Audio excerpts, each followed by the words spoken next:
Good evening and welcome to the State of Business on our television. I'm Samad Fernando. Let's have a look at the headlines. Look for the methods to enhance government revenue. President tells customs and inland revenue officials. Sri Lanka needs to stick to the IMF framework. Policy Studies Institute asserts. Now the news in detail. President Kumar Dissanayake chaired a meeting to discuss strategies aimed at enhancing revenue generation and boosting efficiency in key government departments in line with the government's economic agenda. The meeting was held with officials from the Sri Lanka Customs Department and the Inland Revenue Department at the Presidential Secretariat yesterday.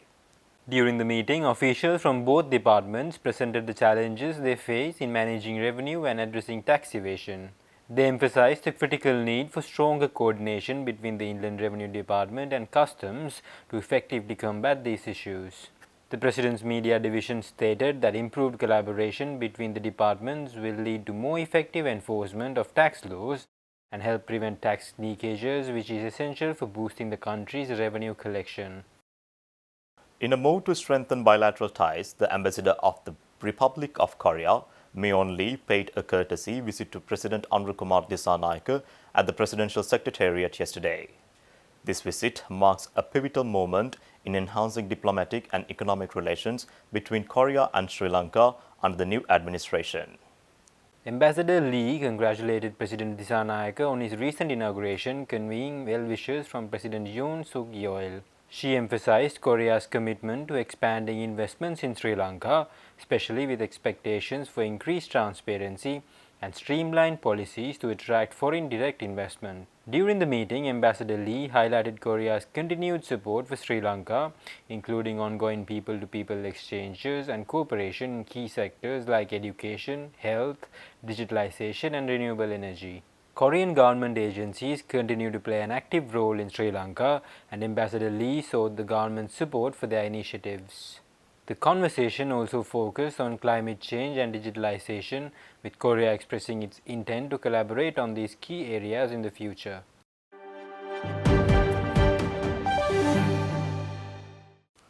Minister of Foreign Affairs Vijitha Hera said that the government will revoke the decision made by the previous government to transform the historic Nuwara Eliya Postal Office into a hotel.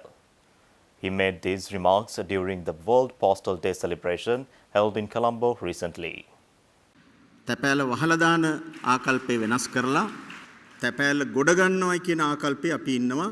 ඒ ප්‍රතිපත්තිය අපි ඉන්නවා. ඒකට බාධා වෙලා තියෙන බොහෝ චක්‍රලේඛන අනපනත් ඉවත් කරන්න අපි සූදානම්. ඒ වගේම ඔබ දන්නවා ඔබේ තැපෑලේ සංකේතයක් තමයි නුවරඑළියේ ඓතිහාසික ඒ තැපැල් ගොඩනැගිල්ල.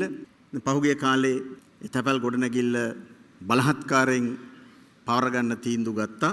අපි තා වගකීමෙන් ඔබට කියනවා නව රජයේ නව ජනාධිපතිතුමාගේ ප්‍රතිපත්තිය එක නෙමෙයි. ඒ නිසා අපි නුවරඑළියේ තැපැල් දෙපාර්තමේන්තුව සතු මේ රටේ ජාතික වස්තුවක් විදියට තියෙන ඒ සංකේතවත් නුවරඑළියේ තැපැල් කන්තෝරුව සහ ඒ භූමිය මිම්මනතට තැපැල් දෙපාර්තමේන්තුවේ කටයුතු සඳහා පමණක් අපි වෙන් කරනවා. ඒක වෙන කාටවත් ලබා දෙන්නේ නැහැ. ඒ සඳහා මෙතෙක් ගත්ත තීන්දුව තීරණ අපි සියල්ල අත්හිටවනවා.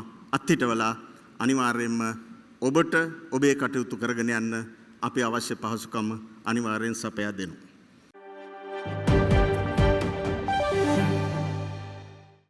Stay tuned. We will return after this commercial break.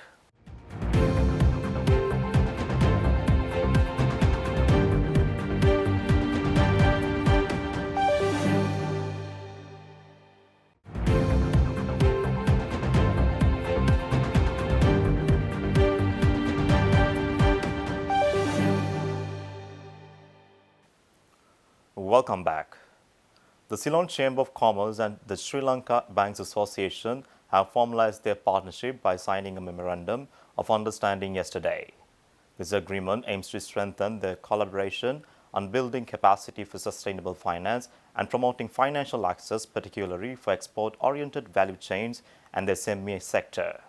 The partnership is aligned with Ceylon Chamber's Vision 2030 economic plan, which targets increasing Sri Lanka's exports to 30% of GDP and expanding the SME contribution to 60% of GDP by 2030. With global trade increasingly emphasizing sustainability, this partnership will enable the private sector, particularly SMEs, to access the financial tools necessary for the sustainable transitions. The Sri Lanka's Bank Association, with its Sustainable Banking Initiative launched in 2015, will support these goals by promoting innovative financial solutions that focus on sustainability, particularly in sectors like agri-food and renewable energy.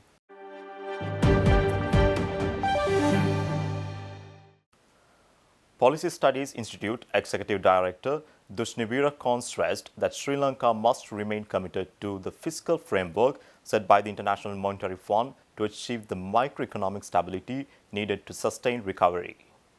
She said this speaking during the launch of the Institute of Policy Studies annual report in Colombo recently. Despite positive indicators such as year-on-year inflation dropping to 1% and 4 consecutive quarters of economic growth, the country's output levels are still expected to be comparable to 2018-2019 levels, even if GDP growth reaches 4% by the end of 2024. She pointed out that slower job creation, rising poverty and growing economic disparities are now key challenges that could hinder future development. Veerakorn warned that revisiting IMF targets could carry serious risks. Deviating from the program may delay multilateral funding from institutions like the World Bank and the Asian Development Bank, while bilateral creditors are not inclined towards offering debt relief. With debt repayments looming by 2028 and foreign reserves currently covering only about 2.5 months of imports, Sri Lanka remains vulnerable to economic shocks. Veerakorn also underscored the importance of adhering to the IMF program to avoid repeating the 2022 crisis and ensure the recovery gathers momentum without overheating the economy. The study conducted by the Institute of Policy Studies revealed a striking disparity in the distribution of pension benefits, showing that around 50% of the benefits are enjoyed by the wealthiest 20% of the population. According to the analysis, 44% of the pension receivers belong to the wealthiest households, while only 11% of the benefits are directed towards bottom 40%. The IPS report further highlighted that pensions account for 8% of the government's recurrent expenditure, raising concerns about the fairness of the current system. The report also noted a 20.5% increase in pension expenditure in 2023 following the decision to lower the retirement age from 65 to 60. This policy led to a surge in the number of pensioners, rising from 676,430 in 2022 to over 704,000 in 2023.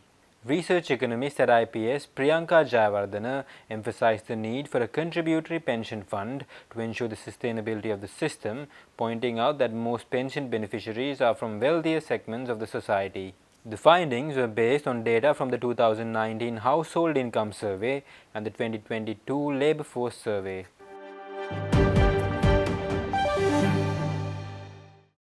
Stay tuned for the stock update.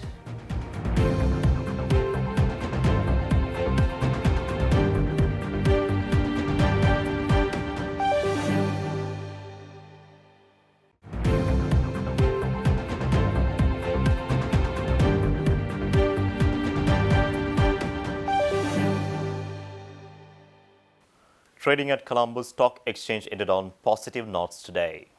The All-Share Price Index gained by 12.24 points to close at 12,164.39 and the S&P/SL 20 gained by 7.33 points to close at 3,600.88.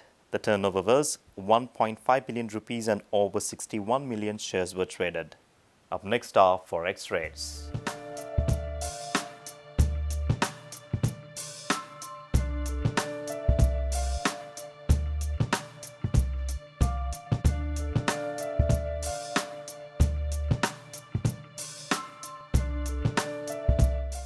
That's all our news for today. For this and more, subscribe our channel on YouTube, follow us on Facebook. Take care and good night.